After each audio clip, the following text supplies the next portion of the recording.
За өдрийн мэнд өнөөдөр орчлон гэж юу вэ? Дотор нь юу байдаг тухай ярилцгаая.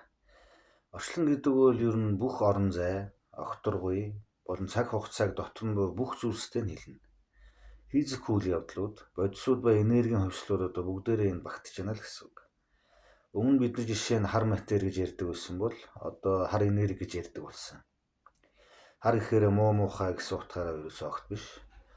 Одоо өнгөгүй ус их хэмжээгээд нэг дор оршихороо цэнхэр өнгөтэй харагддаг шиг агаар огторгуй их хэмжээгээр нэгтрахаараа хар өнгөтэй харагддаг гэж ингэж бас ойлгож болно ихэндээ.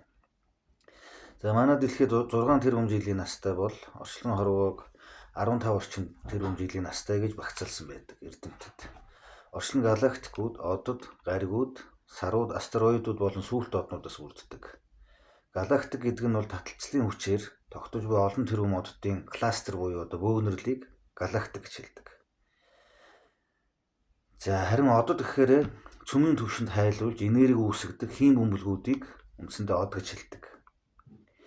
Гариг гэж юу вэ гэх юм бол гаригууд нь голдуу бөөрөнхий хэлбэртэй бөгөөд тухайн одоо тодорхой замаар тойрч иргэдэг биетүүдийг гариг гэж хэлнэ. Тэгэхээр нараа шүт энтер гэсэн тийм балар эртний бодлоо бид нар авч хаях хэрэгтэй. Учир нь олон тэрбум нар орчлонд байдаг. Орчлонд ганцхан нар байхгүй. За харин тэдгээрийг бүхэлдэн бүтээсэн орчлон гэрхшээгчээ шүтгэх нь бол зүүд нэгдсэн.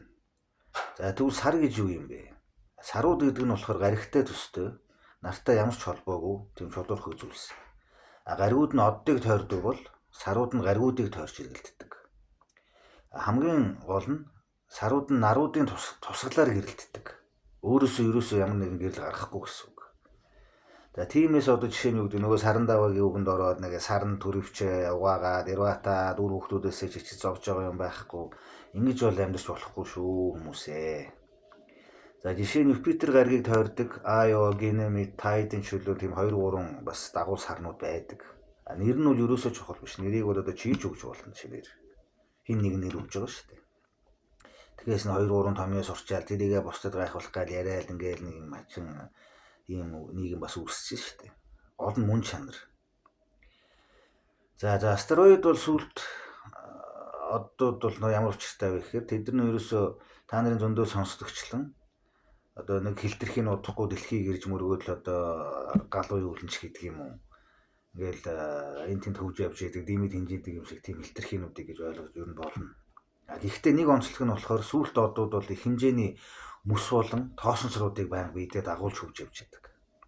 Маш их мөстэй байдэн шүү.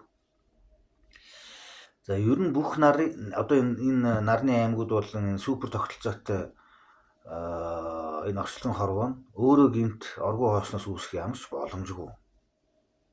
Энийг л ойлгох хэрэгтэй. Нэг биг байн үүсээл, нэг том тэсрэлт үүсээл, тэгээл нэг юу гэдэг нь хонхийн тоос үүсээл, тэгээл гарч ирсэн юм ерөөс огт байхгүй.